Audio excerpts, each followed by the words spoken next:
This is the You Can Learn Chinese podcast, part of the Sinica Network from the China Project. For everyone who's trying to learn Chinese or reaching for the next level, you came to the right place. I'm your host, Jared Turner, co-founder of the Mandarin Companion Graded Reader Series, longtime resident of China, and my hyperbole skills are astounding. My co-host is John Pass, co-founder of Mandarin Companion, founder of All Set Learning, the Chinese Grammar Wiki, Sinosplice.com, and thinks apathy is a growing problem and nobody seems to care.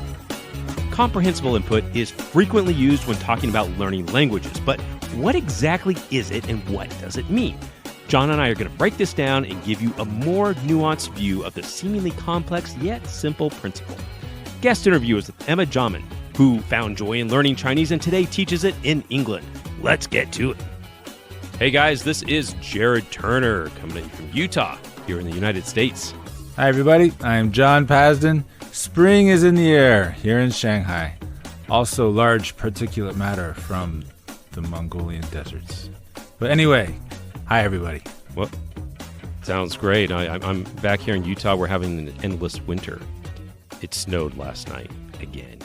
Bummer. Yeah, we were at the record snowpack. It's like crazy. It's been like 800 inches or something in the mountains. Anyway, we'll survive. What is comprehensible input? This seems to be a question that circulates around the internet with a lot of different opinions and ideas about what that concept really is and how to use it to learn a language.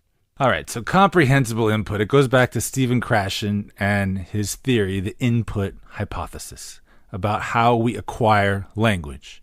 So comprehensible input is a term. It means input you can comprehend. It's a comprehensible term, you might say, comprehensible input. So the base theory behind Krashen, I like to say Krashen, Kraken, whatever. All right, so the base theory behind Krashen's theory, so the core concept behind Krashen's comprehensible input theory is that we learn best at our level plus one. So he puts in a little formula. I represents our level. So I plus one is what we learn best at, and that's comprehensible input. But there's always been a debate out there in the language learning world at really what is plus one. And it's just meant to mean a little bit beyond your current level. How much beyond? Well, enough that you can handle it and keep learning. So it's not really fully defined because it varies from learner to learner.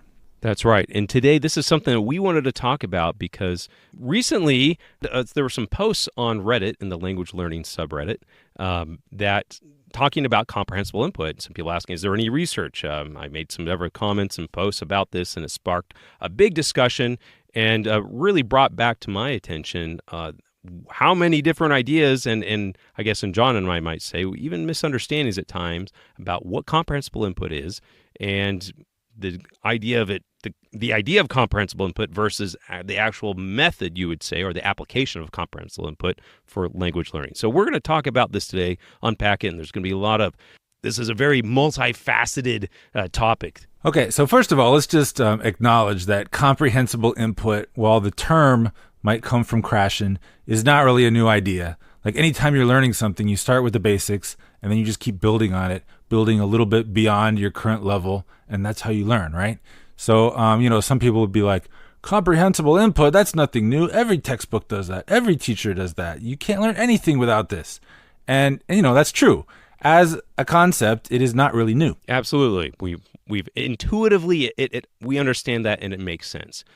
So back in the 70s, when Stephen Krashen published his work, his hypothesis on language learning, his comprehensible input hypothesis, it was actually made a real big impact in the language learning community. Well, when it came out in the 70s, it was, part of a discussion in the linguistic community. It wasn't until later that his ideas became more widespread that it really affected the average language learner. But it did eventually become quite popular.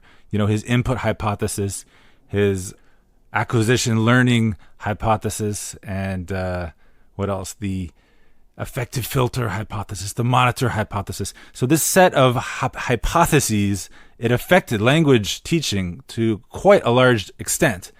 And it wasn't until lots of people began to really actively try to implement all these ideas that they started discovering some problems and And they came across a lot of questions they had. For example, Krashen was saying that you don't really need to learn grammar. You don't have to actively study it. It's all acquired subconsciously, whereas conscious learning is not really effective. So how do you actually teach then? Teachers that had 20 years in the classroom are being told that what they've been doing their whole lives doesn't work. So it created some waves. As it definitely would. And we're still seeing these waves today, right? And this, to a degree, John, this almost feels like a little bit of what we oftentimes address, maybe traditional language learning methods. And that's a pretty loaded term that can mean a lot of things. And we're not going to really go there today, I don't think. But there's a whole lot of implications of this. So the way things developed was that teachers realized that they did need to provide comprehensible input. They wanted their learners to be able to understand, to be able to engage, but it wasn't easy to do without teaching a bunch of vocabulary and a bunch of grammar. So I think you could say that the theory, the hypothesis, it was put into practice in different ways in different places. And there was more of a focus on communication. People want to be able to understand, and then they want to be able to respond simply. But the actual, abolishing of grammar and of, just having a silent period, just like a child does, where you don't actually try to produce any output. You just keep taking it in very simple ways so that your subconscious mind can acquire it. All of that didn't happen right away, but eventually it did become more of like a method, which some people refer to as the comprehensible input method. And people tried to use it as the full solution for language learning. Yeah, that's right. And that's something that really came out in some of these discussions. And I think let's go ahead, John, and jump into some of these concepts and even questions that people have posted. So I think for some learners, it doesn't seem practical or perhaps not palatable to try to learn like a baby and to not try to talk. But for some learners, it's really appealing. And they really like this idea of being fed just tiny bits of language and learning it bit by bit, and also mixing it with stories. So there's an approach which really focuses on comprehensible input called TPRS, teaching proficiency through reading and storytelling. And actually, we've had a guest on the show before, Diane Neubauer, and she's an expert in this. She also has her own website. We'll link to that in the show notes. But that's an example of a very passionate community which really focuses on comprehensible input, but they do it by bringing in stories because, they recognize that adult learners, they need to engage intellectually a bit more than a baby who's just going to sit there and stare at you and let you speak to it for hours on end with no problem whatsoever. To get a little bit of idea of what, TPRS, what it looks like, in the classroom, oftentimes, the teacher, this is definitely something they need to be prepared and be a little bit, trained to do. But it's like you get into a teaching environment with students, and oftentimes you might have a framework for like some sort of story, some basic story that the students can understand, that they'll understand mainly the vocab, and they get to participate in the telling or the creating of that story. Almost think of like a bit of a Mad Lib, say, oh, well, we need some nouns, or, let's give us a name or an animal, okay, an elephant, great, as we start telling a story with that, and you kind of continue to repeat and you build on the story. There's a lot of different methods, but there's a lot of this kind of repetition that happens in this TPRS method, especially at the low levels. And it can really be engaging, and there are a lot of students that really enjoy it, and a lot of teachers find it very effective. And there are a lot of comprehension checks. So the teacher will repeatedly ask very simple questions to give the students a response to show that they are understanding. Even though it's simple, they are following, and they can actually respond to simple questions. So you're going to, in this type of environment, you're going to get a lot of listening, right? But there's going to be a lot of opportunities for, the learner to process, comprehend what's being spoken or presented in whatever way, and also be able to create some sort of these responses, as John's mentioning, through comprehension checks and, whatever's going on. But yeah, it's a very popular method right now. And like I said, a lot of teachers and students get some very good results from this. So this is a method of comprehensible input that focuses largely on listening, with maybe some speaking as well, right? But then other forms of comprehensible input might be reading based. That's right. That's where Extensive reading comes into play.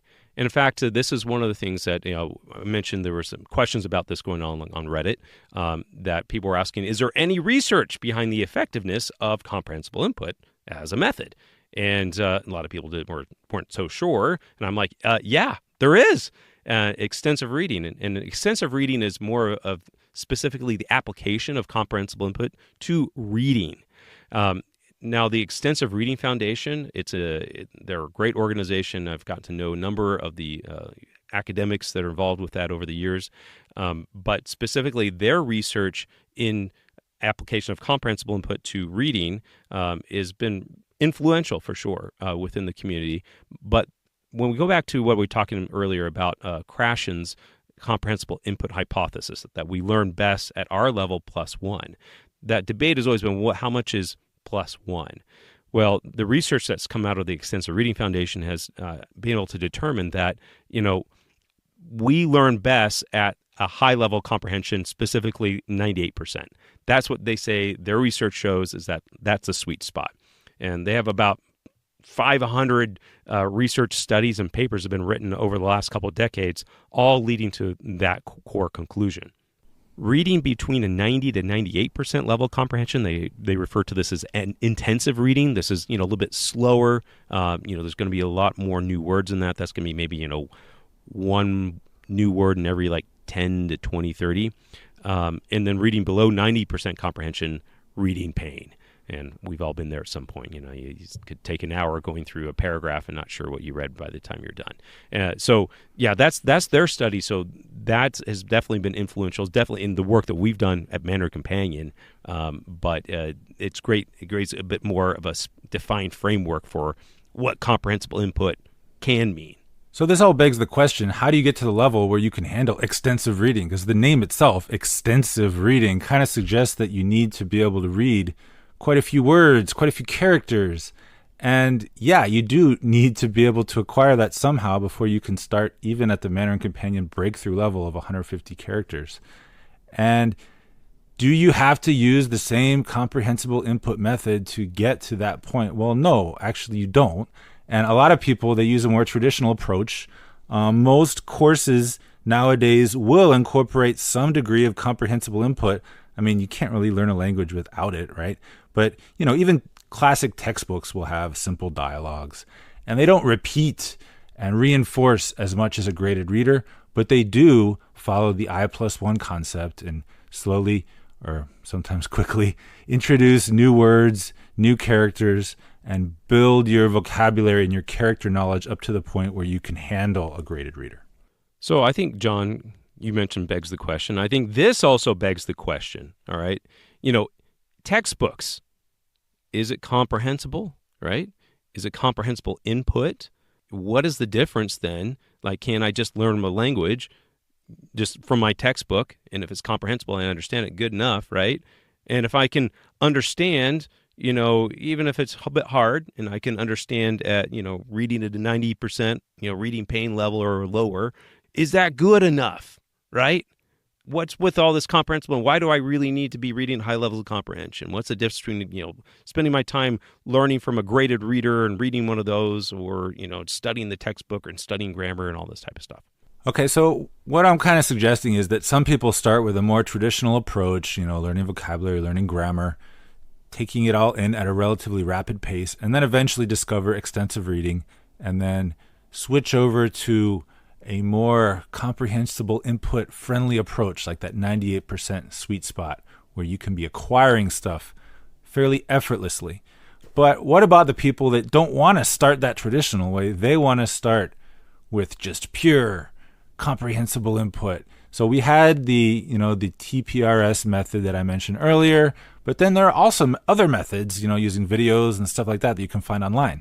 There are a lot of people that want to go out there and do this because comprehensible it definitely is effective, and it's a great way to approach it. One of the challenges in doing this from just from zero is finding materials, finding content that is comprehensible to you. It is out there, but it can also vary in the quality. It can vary in the accessibility and also the interest level, right? For For example, there are going to be some very basic stuff for, toddlers to, teach them Chinese, but that might not be really jiving with you, right? But there's just a wide variety of stuff out there. But if you do want to jump into it from that angle, yeah, you do. But it's going to be work, of course, to go out and find all that stuff. But keep in mind that it's not just study material. So yeah, you can have videos that use comprehensible input as the main focus. You can have reading materials, especially when you get to a higher level, that use extensive reading. But you can also find a teacher which really focuses on using these concepts to communicate with you and just repeating a lot, just focusing on adding things little by little and doing frequent comprehension checks. This is, similar to the TPRS training that teachers need in order to use that effectively. So some teachers do this more than other teachers. Some teachers might just give you 20 words in a vocabulary list and just have you read them over and over again and expect you to memorize them before the next lesson. So obviously that is not an application of this type of comprehensible input focused teaching. Specifically to that point, and I'm glad you brought this up, John, is that, even in some of these discussions that was happening on Reddit, someone was asking, well, hey, I'm learning Cantonese. Do you have any advice? How can I use this for Cantonese? And someone chimed in saying, hey, I actually have I found a tutor on italki who is trained specifically in comprehensible input, applying comprehensible input for language learning in Cantonese. They went through these StarTalk programs in the United States, which is it's kind of a federally funded language learning stuff, and they do a lot of great workshops and stuff. And so they're out there. So you could go on if you're looking for a tutor or a teacher in this area, you could go on italki and search for your target language and search for comprehensible input or TPRS, and it's quite likely that you're going to be able to find a teacher who is familiar with this approach to language learning. Yeah, because whether it's videos or reading materials, if you're trying to read a story, which is a graded reader, so it uses extensive reading, but you're not interested in the story, then it's going to be a horrible slog. And in the same way, if you're trying to watch a video that uses the comprehensible input concept and really repeats a lot, but it's not interesting to you, then it's going to be horrible as well. So it can be really nice to find a teacher who's trained in this stuff because they can help you focus on what you want to learn. And the thing about I+1 that's really great is that the +1 really can be anything. So I'm a big believer in personalization, and that's one way that you can get much more personalized with your comprehensible input. Now, something I think is really important when we're talking about comprehensible input as well is that, hey, we're talking about textbooks here. Hey, this stuff in the textbook, it should be comprehensible, right? Well, one of the things we're also kind of implied as well, and this goes a little bit more into extensive reading as well, but it's one of these things about not just having something that you can just comprehend, but also having enough of that content. So, can you learn a language from studying a textbook? I mean, kind of, right? But even if the textbook is really good at introducing language, but you're also going to need a lot of exposure to that language in a variety of contexts in order for that really to kind of sink into your brain. We call acquire is what we would say, the language. And so while you may have some things that are comprehensible, it's also really important to make sure you're having enough comprehensible input for things to really start sticking in your mind. But I also want to, John, take one step further on this because there are also some other, I would say, in my mind, a little bit more extreme views on comprehensible input out there, as specifically implying that to language learning. So Jared, you found some things in your research, right? Oh, yeah, some from research. There we go. Well, here, I think what's good here, let's bring this up here. Specifically, there's this one method out there called Dreaming Spanish, and they have a website here, and let me just read this a little bit, John, and I want to get your take on this. What they're saying about comprehensible input. While speaking has its place, its importance has been grossly overstated. Speaking is output. That means when speaking, no new information is actually entering your brain. Therefore, speaking itself doesn't help us learn new words or grammar. In addition, at the beginner and intermediate levels, we still haven't acquired enough of the language to be able to speak well. That means our brain will try to find whatever it can to fill in the gaps, and that usually means using the vocabulary, grammar, and pronunciation of your first language. After doing this repeatedly, we create connections between our first language and the language we're learning, which results in non-native use of the language that's very hard to fix. So, John, what was your take on this? Yeah, I can understand it, but I'm not really on board with this. I think that speaking is also a big motivating factor. To be able to actually communicate with people motivates a lot of learners to continue to learn. Not only that, but as you acquire subconsciously various aspects of the language, such as vocabulary and grammar, you kind of think you understand it, but you're not sure how much you understand. And sure, you can keep listening and gathering more and more evidence and internally, mentally testing your hypotheses. But another great way to test your hypotheses about what's correct and what's wrong is to just speak and find out if that sentence that you think is correct or not, because people will either understand you or they won't. So I understand where this is coming from, and I think it's closely related to the silent period, where children just listen to adults around them and they're not trying to talk, they're just babbling, and they're just soaking it all in, and then eventually they actually try to start talking. I think this appeals to a very specific type of learner, and that's not really me, and it's not a lot of people I know. Yeah, and also, reading a little bit more about this, some individuals saying that, they're advocating, not even trying to speak anything after, at least 300 hours or 600 hours of input. I mean, if that's an hour a day, that's almost 2 years, 1 to 2 years of input before you're actually trying to use the language. Like I said, in my mind too, that feels a little extreme. There's also people advocating as well for, just no study grammar. Don't ever, no, never. Now, I think, John, we do see a little bit eye to eye on this one, where it's like studying grammar, it's a bit abstract when you sit down and try to study it, but it's helpful as a check as you get along. There's some things you do need to have just a conceptual framework of how to approach it. Grammar is definitely patterns, and, by getting a lot of input, we start to recognize those patterns. But there's times where we, having a bit of a check on that grammar, looking into this and say, oh, okay, I understand now. This is how it works. But then using it, that helps us to really improve and learn our grammar a bit better. Yeah, I think grammar works the best when you start to notice patterns and you're not sure if you're noticing them correctly, or you're definitely onto something, but you're confused by something else. And you could just keep collecting more and more data, trying to figure it out yourself, but it can be a lot nicer to just check that cheat sheet, the Chinese Grammar Wiki or whatever, to find out what the grammar rule actually is, or to find out that exception you keep hearing, yeah, it's an exception and it's the only exception. Stuff like that is really helpful. But Jared, getting back to your other point about, is that super extreme? I actually am a little bit sympathetic to some of the people that have this view, because let's take into consideration the second language learners and the foreign language learners. Like, I learned Chinese well by coming to China, living in China, practicing Chinese every day. And for a lot of people out there, they can't do that. And for a lot of people out there, they can't practice Chinese with any native speakers unless they go online.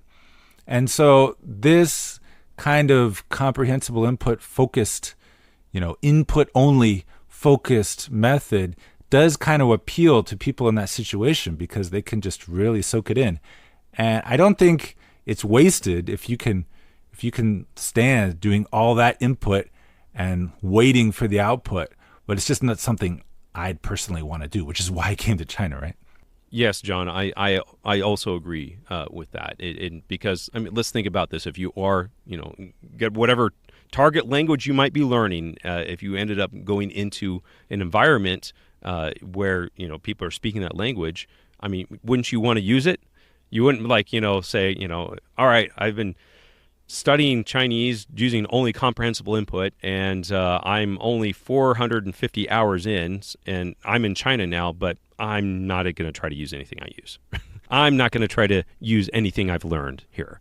That doesn't sound... That is impossible for Jared. He has to show off what he learned immediately. I can vouch for this. But I think something that's really important is something that came across in a language conference I had went to a year or two ago, and this specifically was for dual language immersion programs in the United States. And we had a kind of a panel discussion among a few educators who were pioneers really in the dual language immersion here in the United States, starting some of the very original Spanish immersion programs in the 80s. And they talked specifically about some of this, is that, hey, the focus really became on like, hey, comprehensible input, comprehensible input, comprehensible input. And they implemented a lot of these things. And I recognize that about some of these things we're talking about just having a lot of input. But they recognized, based on decades of their experience and other research that came out, that we need to not just focus only on comprehensible input, but also comprehensible output. And that when you combine both of those together, you get beyond these shy, as I put it, sometimes shy language speakers, where it's like, oh yeah, I've been studying for many years, but I can't speak, right? Ultimately, at the end of the day, we have to remember that language is a tool. It's something we're using to communicate, to connect with other people. And if we're not using any form of output, then is that really the tool that we need? Is that helping us really meet our goals? If all your goal is to just, watch TV shows or read news or articles and things like that, then maybe it is. But for the majority of people, it's not just a one-sided thing. For sure. And Jared, actually getting back to that Dreaming Spanish website, I actually checked it out. I watched one of the videos because, back in high school and in my early 20s, I was fairly fluent in Spanish. I spent some time in Mexico, and I have not... The F word, John. Fluent. What?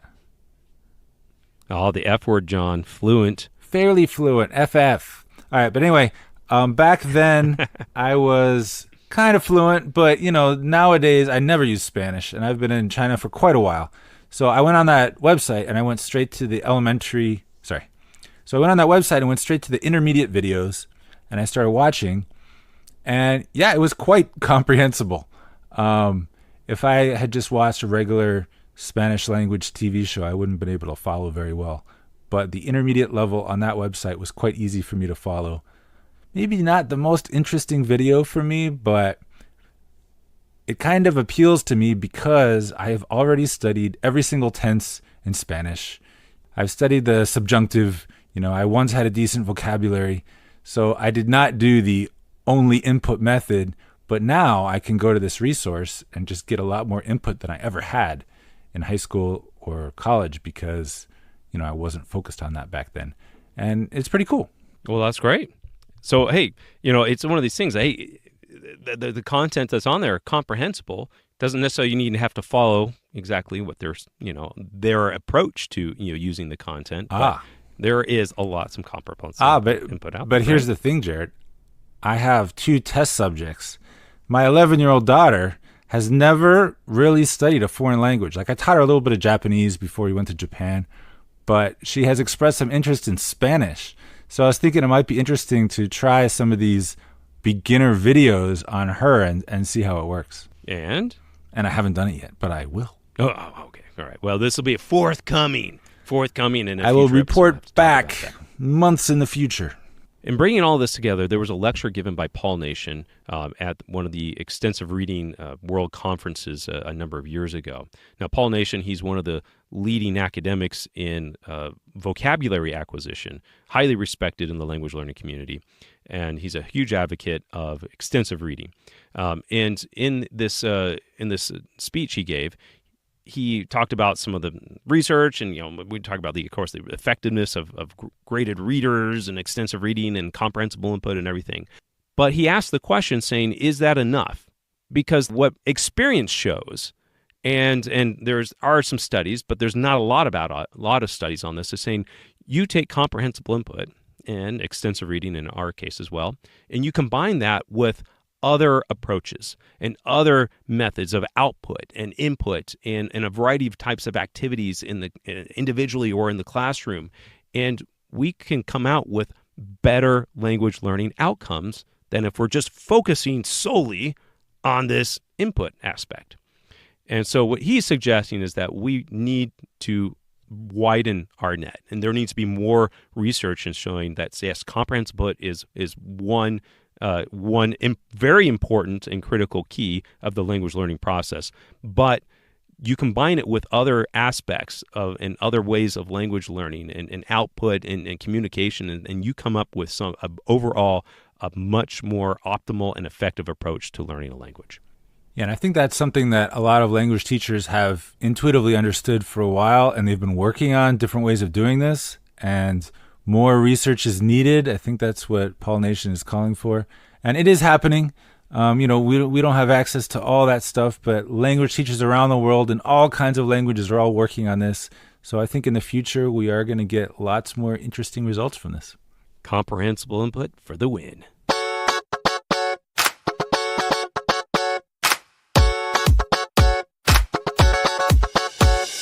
All right, now it's time for a word from our sponsor. And today our sponsor is Mandarin Companion, Chinese graded readers. These are easy-to-read novels entirely in Chinese.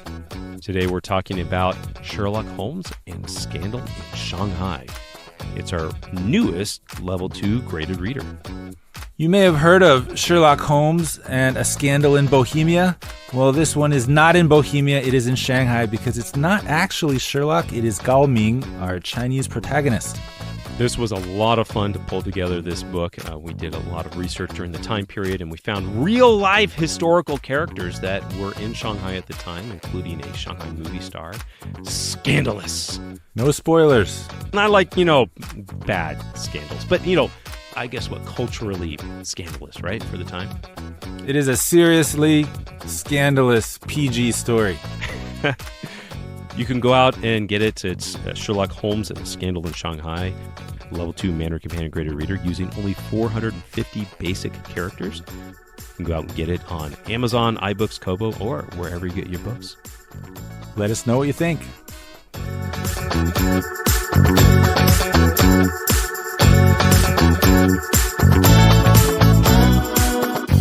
Okay, so this review is You Can Learn Chinese. It is by Ola Linga.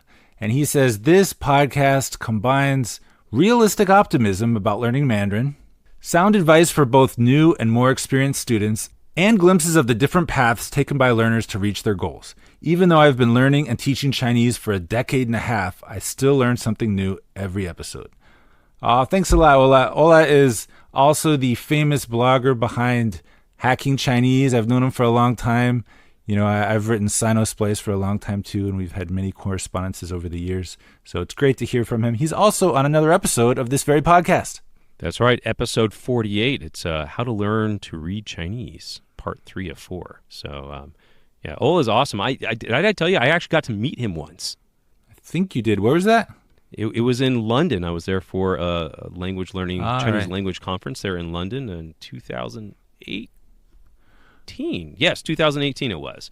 And so he was there, and I was like, oh, Ola, finally we're meeting face to face. So, yeah, he's a great guy. He's a great guy. He did not leave that review just because he was on the podcast. He was on the podcast long ago, and he recently left this new review.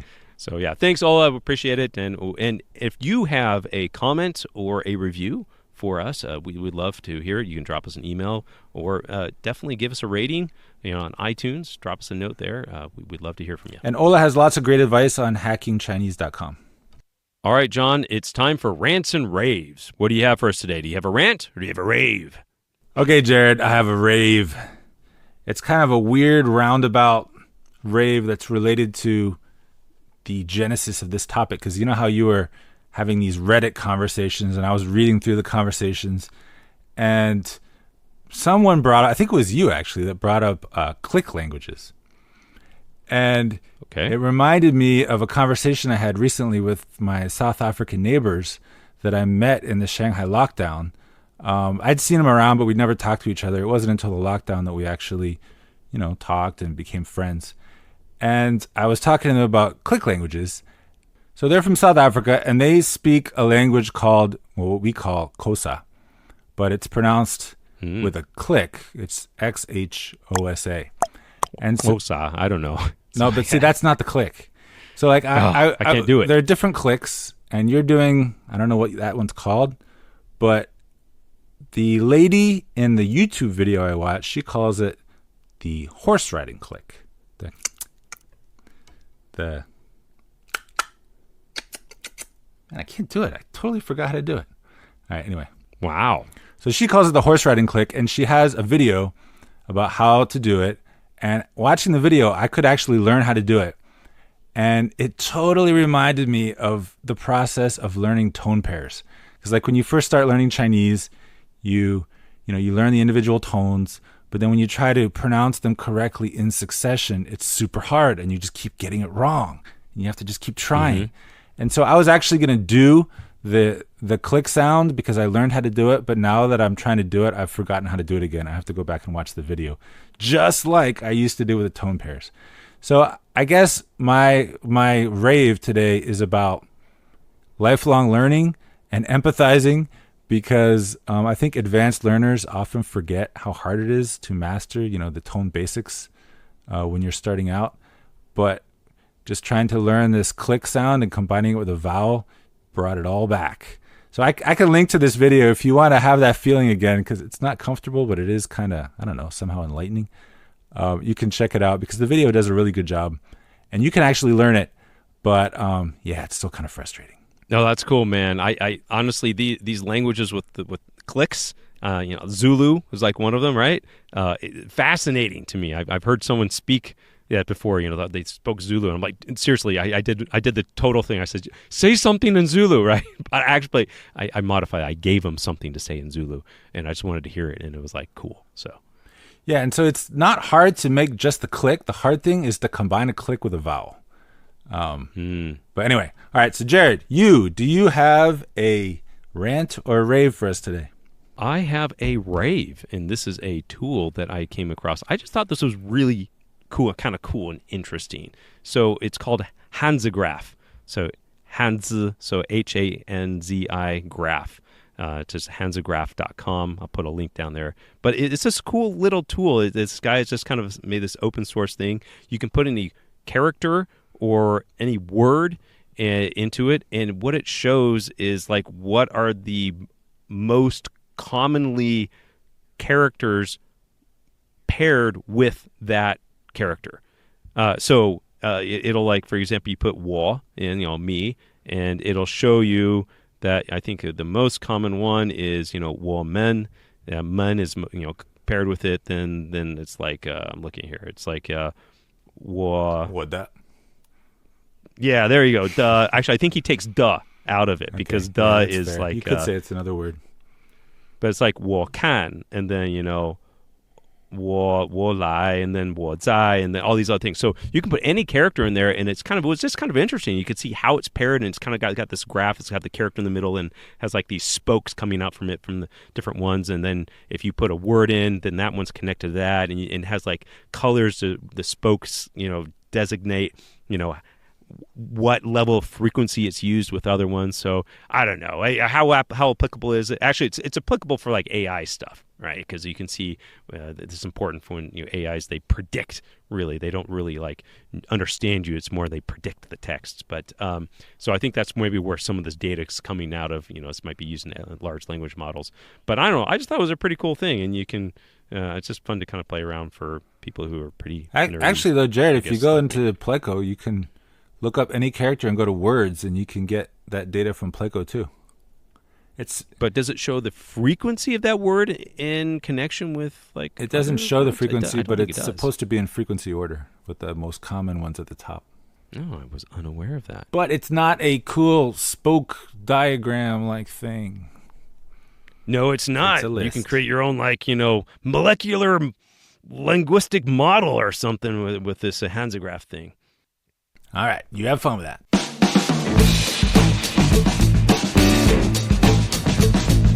Hi, so I'm Emma Jamen. I am a teacher of Mandarin, Chinese, and French. Emma joined me from her home in Leeds, England. We were connected by a longtime listener and fellow teacher of hers in the UK. And I've been a teacher for 10 years, and I'm a mummy with 2 children who I'm bringing up bilingually with my French husband. Learning Chinese opened up Emma's life in such a way that it became a conduit for her to inspire children to believe in themselves and achieve more than they had dreamed. Stay with us.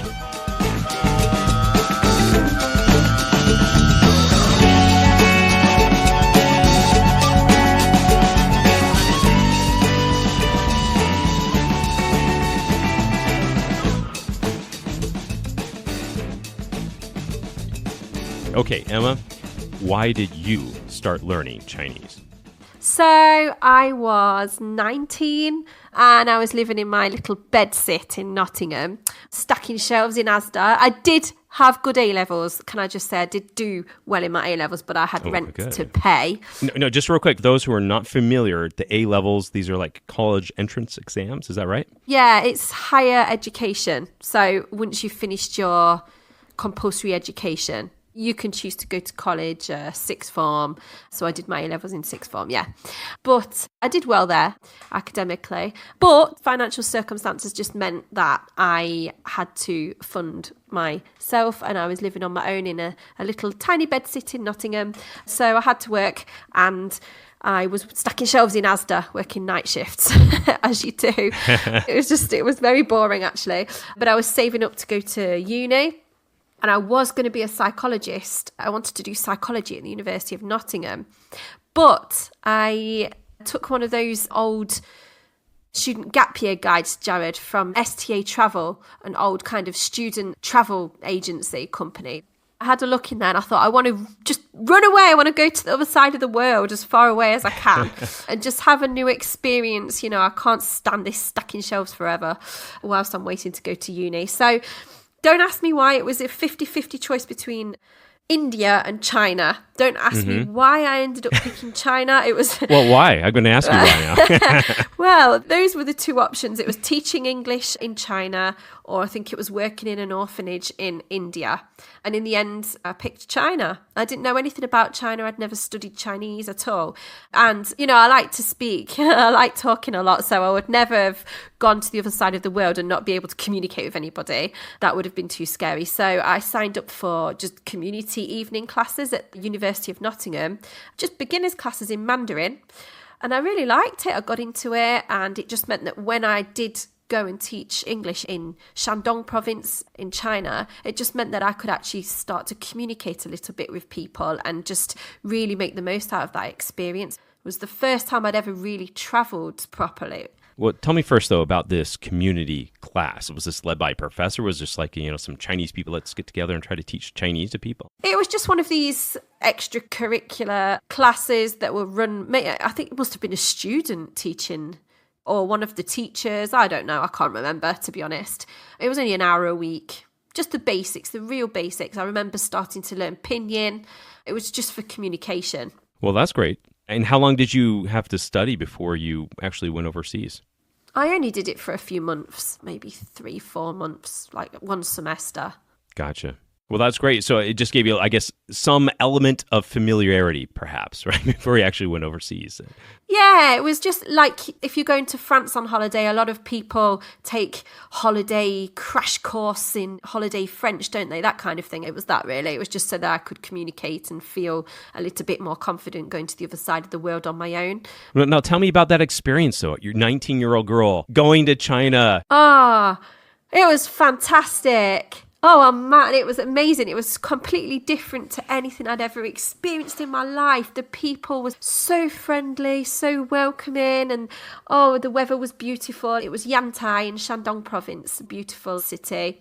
Mm-hmm. The food was fantastic. It was lovely. Yeah, teaching English, I only did it very briefly. It was like a month and a half or something like that. Oh. Just to primary school kids. But as soon as I walked into the room as their teacher, there were about 70 kids in one classroom. Wow. And they would stand up and they would cheer. They were so excited to learn. It was lovely. You know, and I was obviously teaching English, but it was an even more enriching experience for me because I was able to also communicate a little bit in Mandarin as well. But this was just a very kind of preliminary experience. I'd only just started to put my toe into the water there. It's always a journey, and it starts somewhere, right? Yeah. But you were only there, you said, for like a month and a half before you came back? Or something like that, yeah. Yeah, like I say, I was only 19, so that was my first taste of another culture and learning another language and just realising how different, how amazing other parts of the world were that I'd never experienced before. It just opened my eyes to another world. Yeah, I can understand that. And how did this propel you forward? Okay, because, I mean, there are a lot of people who maybe take a gap year or might go teach English in China for even a short period of time, but how did this propel you forward in saying, okay, I want to really learn the language? I became really interested in what I was doing, and I fell in love with the country. I fell in love with China and the Chinese people and the culture. And I decided, hey, I don't want to really be a psychologist anymore. I'm going to scrap that. And I cancelled my degree course in psychology, and I applied for a completely new course at the University of Leeds. Instead, I applied for the ab initio degree course in Mandarin, and I actually got onto it. I couldn't believe it. So I had a second gap year. I went to work in Jersey, and that's where I met my current husband in Jersey, and started to learn French being with him. So it all kind of snowballed, and I started to slowly become a bit of a linguist. Like, hey, you went to China, you came back, you're like, hey, psychology? Now, I want to study Chinese now. What kind of reaction did you have from maybe friends or family when you made that decision? I think it was something that caught people's interest. There's nothing wrong with studying psychology. I'm still fascinated by it, the psychology of education and all that. But I'm from a council estate in Nottingham, and when you talk to people in your family or your friendship groups, and you say that you're learning Mandarin, that's not really common. I don't mean to generalize, but it's kind of true. You don't really get those opportunities very often. So, yeah, I think that motivated me a lot. The reaction that I got from my friends, from my colleagues, from my family members, what, you're learning Mandarin Chinese? What, isn't that the hardest language in the world, or one of the hardest languages in the world to learn? That's crazy. Go on then, can you write it? What can you say? What can you write? Yeah, it just caught people's interest, and I liked that. I started to feel like that was becoming a part of my identity. Oh, Emma, yeah, she can speak a bit of Chinese. Oh, she went to China. But you decided to go on and learn. And something I'm kind of interested in hearing about from your experience here is kind of understanding, what was that experience like studying in a university atmosphere? And maybe even contrasting that fast forward a little bit, based on what your understanding is now and some of your experiences on like maybe what some ways to improve or like people can learn better, specifically Chinese. Yeah, so if we fast forward, my second year of the degree course was spent in 首都师范大学, which is a capital normal university in the Haidian district of Beijing. Oh, it was fantastic. And it was just before the Olympics as well. The Olympics were being held in Beijing in 2008. So we went at the most exciting time. We might have been there at the same time. I was there like 2 months before the Olympics. Oh, yeah. Yeah, So we were there as weeks. well. Yeah, we were there at the same time. Haidian district was great. I would say that I kind of realized that I'd made a breakthrough when I realized that, hey, I'm living a real Chinese lifestyle here. So it wasn't just a case of, yeah, I'm studying abroad, I'm learning in university, and then going back and hanging out with all my English friends. My friends, my own friendship group, we made a real conscious effort to really integrate into society and to make lifelong friends with the native Chinese speakers around us. One of my best friends and I, we randomly went up to the noodle lady. We called her the noodle lady. You know how you get these food hawker kind of streets? Yeah. She was always selling noodles on the corner of the street. They were our favourite noodles. The food was delicious. We used to go and buy food from her all the time. And then one day, I remember my friend, she said, oh, hey, let's go and ask if we can help her. She can show us how to do it. So we just used our spoken Mandarin skills to just make friends and to take risks and to have new experiences in the country with the locals. So we helped Noodle Lady to serve noodles to people That's one awesome. Afternoon. That was really good fun. I bet her business went pretty well that day. I would assume. Yeah, she got some funny looks that day. I'm not sure how good the noodles tasted that day. Sorry, everybody. But yeah, made by a Waiguaran. Also, I decided to go and get myself a little part-time job around my studies. So I don't even know if it's still there. This was a long time ago, but there was a really, really lovely luxury hotel next to the university campus where we were. So I went there one day and just asked them, obviously in Chinese, have you got any jobs? Can I have some work experience? Is there any work that you could give me here? And they were delighted to give me that opportunity. I didn't get paid. It was voluntary. I didn't do that for the money. Kind of like an unpaid internship, right? Yeah. It was just, they like to have a Waigoran on their door, welcoming people. And again, that just kind of drew attention to their lobby as well, with a white girl there with a Chinese uniform on. That sounds like a pretty cool experience. I mean, did you actually get to use your Chinese a lot, or were people trying to speak English to you, or what? A lot. Some of the guests did come and try and speak English to me, yeah, but whenever I replied to them in Chinese, they were really impressed, and they would ask, what am I doing there? Why am I working there? Where are you from? Why are you here? Are you married? All that. Yeah.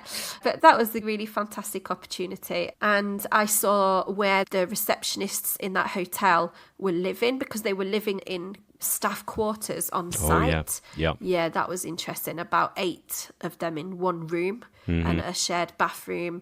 So I got to see behind the scenes what it was like for those quite young receptionists who worked there and lived there on site as well.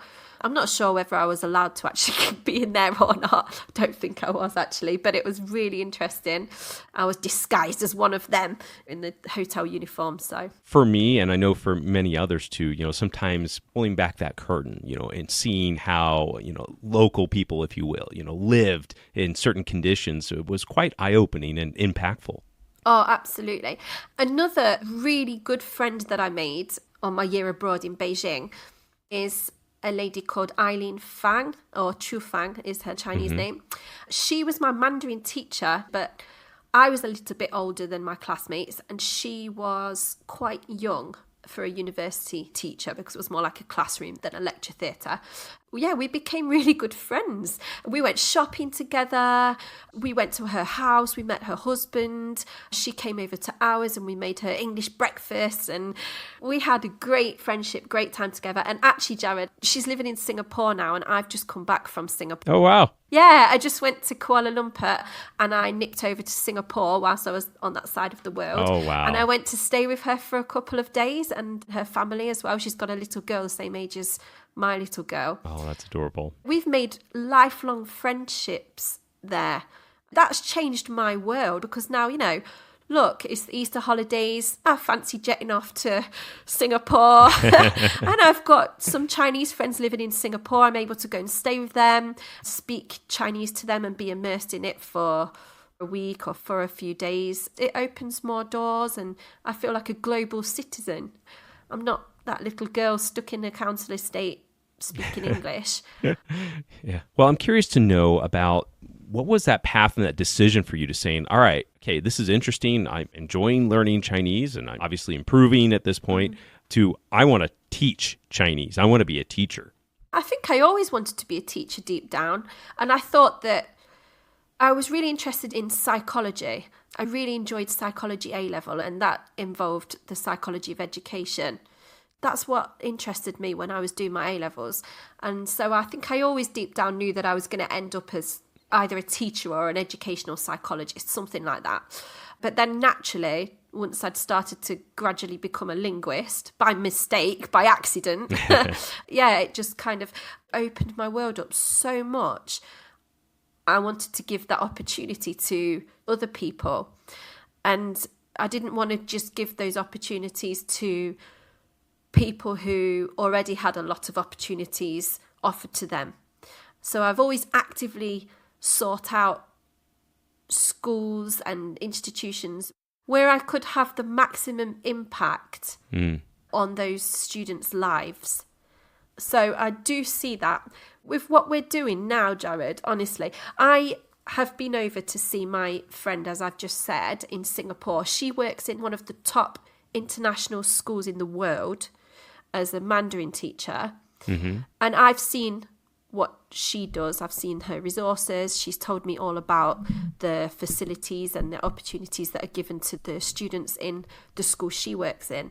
And I'm comparing that with what my team and I are offering to our students in our trust in England. And actually, it's exactly the same. Oh, wow. And that's just made me feel so proud that we are allowing our students to be on a level playing field with those students in her class in one of the top international schools in the world. What we are offering our kids, Jared, is exactly the same opportunity.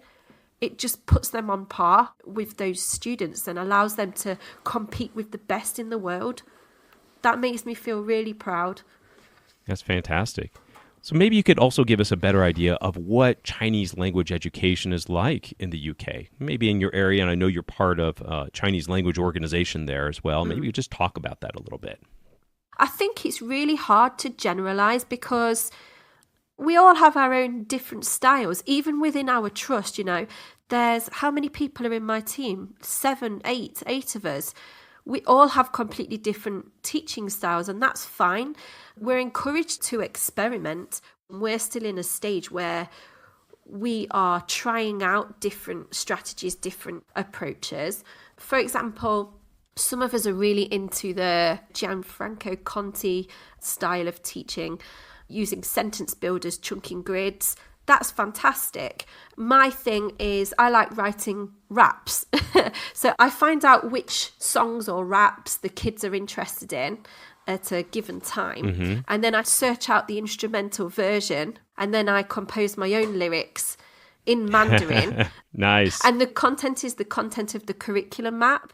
It's what they would need to learn in order to succeed in their speaking tests. And instead of just rote learning a text for one of their tests, they learn a Mando rap and then they go home, and I don't even have to set speaking homework. They just do it because they go home with their mates and start rapping together. Wow. And it becomes quite competitive, and yeah, we have a great time doing that.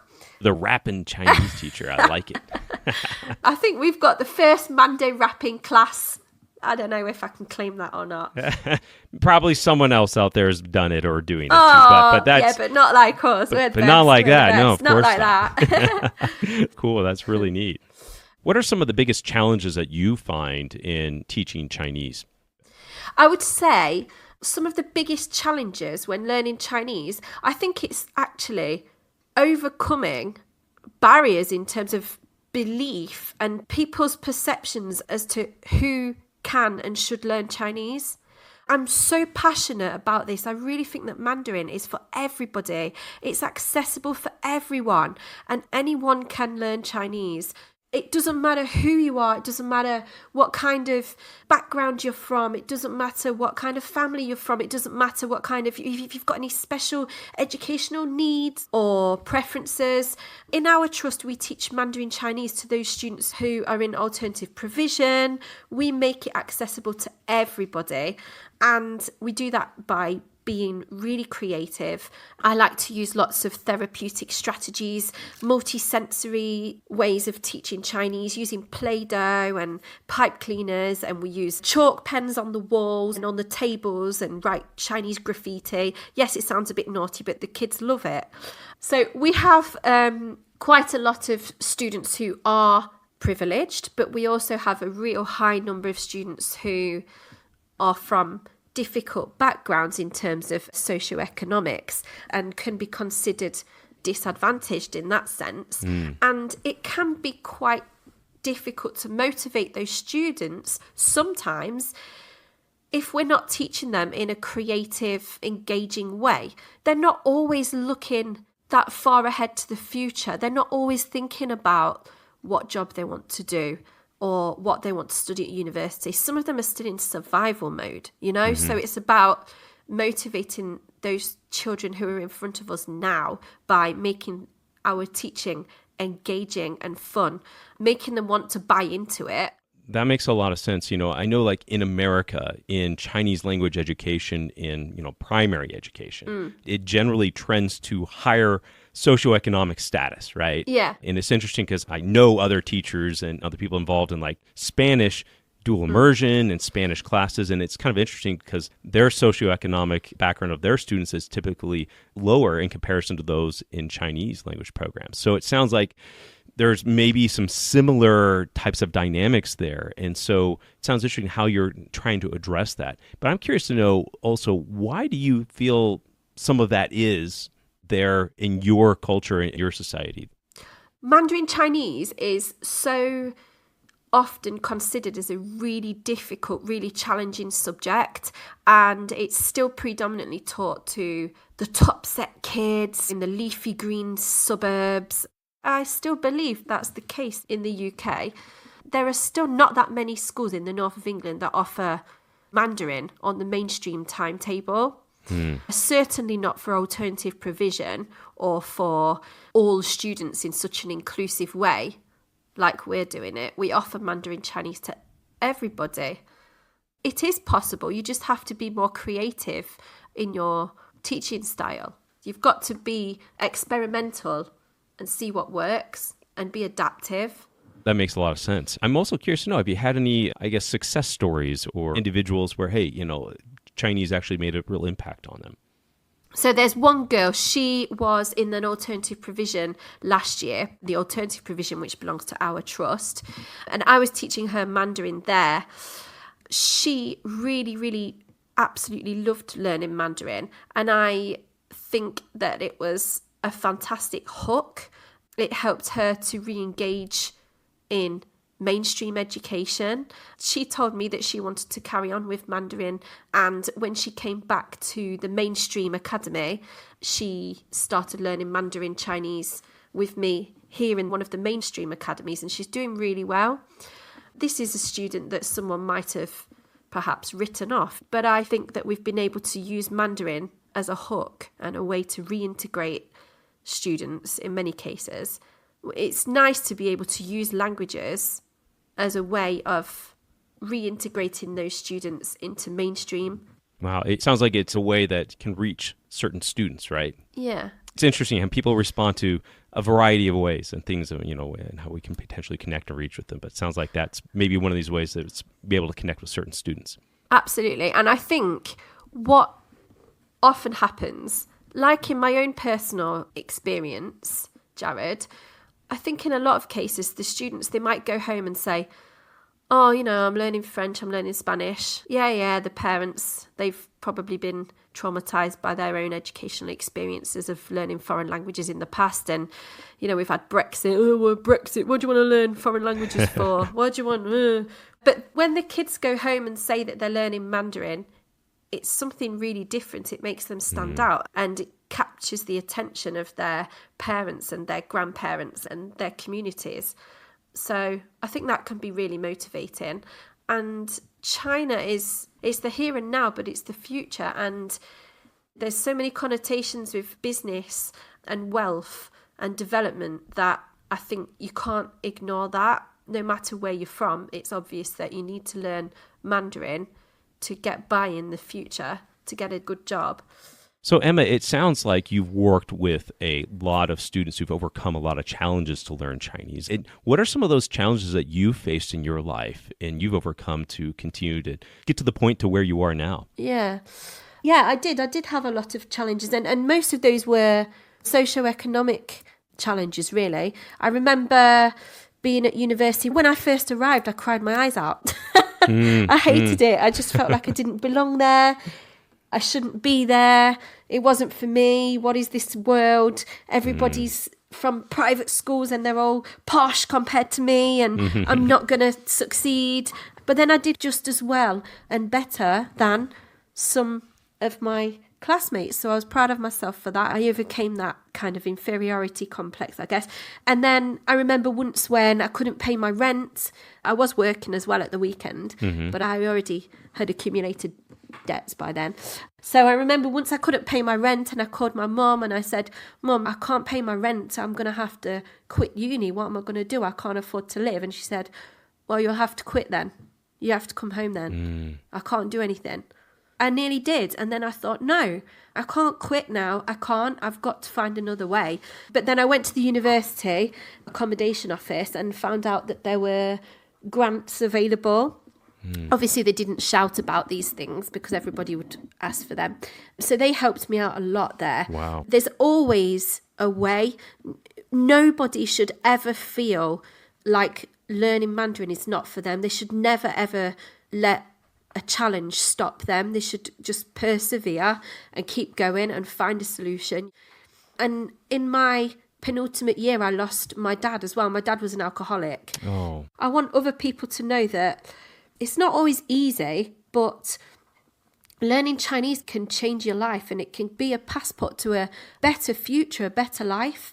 When he passed away, I nearly didn't get there actually in time. I was in the library studying for an exam, and I knew deep down he was going to be gone soon. And one of my best friends, Steph, she was saying to me, Emma, go, for goodness sake, just stop it. Just get on the train and go. You're going to miss him. You're not going to get there in time. So I'm really grateful for that. I think in many ways I've used studying and working to block out things sometimes instead of dealing with them. And in that situation, I think I did that then as well. So yeah, I'm not a finished article at all. Who is? I remember I had to deliver a speech at my dad's funeral in front of lots of people. And I think it's the first time I'd ever done public speaking ever in front of so many people in a church. Under difficult circumstances. Under difficult circumstances and not knowing whether what I was saying was right, the right thing that everybody wanted to hear or not. And I think for a little while after that period, I went through a stage where I just find it quite difficult to speak sometimes. What got you through that time? This sounds really strange, but I have a theory that sometimes when you can't find your voice, when you learn other languages, you have other voices, if that makes sense. It does. Sometimes it's easier to talk about your feelings in another language. It's like you develop an alter ego. I don't know if there's some kind of scientific theory. There is. We actually talked about this in our very last episode about there's studies about this. I'd love to explore that because I really think that it's a way of being able to express yourself in another language. Sometimes it's easier. It's like you're not hearing your own voice, and it's easier to speak about things in a different language than in your mother tongue.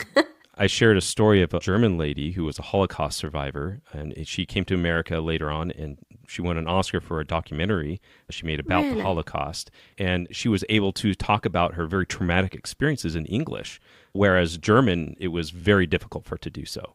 Seriously? Is that really? That's an anecdotal, but there's a lot of other research. Wow. I'd love to explore that. So that's interesting to hear that Chinese sounds like it's a little bit therapeutic for you, help you find your voice. Absolutely. And in other ways as well. Just sometimes when I needed to de-stress, I would get the calligraphy brush and the magic paper out and just put some calming Chinese music on.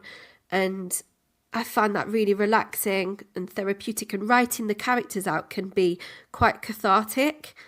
The repetitive nature of it and the way that you just get lost in it, I think it can have really strong, impactful therapeutic properties. I do, honestly. And so what we're offering, I feel like I'm not just teaching them Mandarin to be able to get a good job. Yes, it's a passport to a better future. It's a way out of sometimes really difficult lives, offering them a chance to improve their lives, a way out, but also more than that, a way to connect with their emotions, to express themselves. Yeah. So Emma, I really appreciate all this. What kind of advice would you give to someone who's learning Chinese right now? I would say, if you are interested in Chinese, if you want to go to China, just do it. Just do it. Don't let anybody put you off. Don't let financial situations stop you. There is always a solution. There's always going to be somebody or some kind of organisation somewhere that will help you. There are students in the trust that I work for who I know cannot afford to go on a trip to China. But there are ways and means, without going into detail, the school is able to help them to go. And I know that some of those students are still going. Lots of people might avoid doing a degree in Chinese. They might think it's totally out of their league. It's not even accessible to them. Chinese is accessible to everybody, and nobody should be put off doing it for any reason at all, whether it's confidence or what other people say, what other people think, whether it's finances. just do it. Just don't be put off. Don't feel inferior. Doesn't matter where you're from. Doesn't matter what needs you've got, what learning style you've got. You'll get something from it. There's so much that learning Chinese can offer everybody. So I just think everybody should have the chance to do it. Well, that's great. I really appreciate you sharing that perspective. And also, Emma, thanks for sharing your story and your advice. It was just really touching and heartwarming as well. Thanks for taking the time. That's okay. Thanks. Yeah, that's just part of it. It's long. All right. Yeah. We'll go Thanks, cut Jared. there.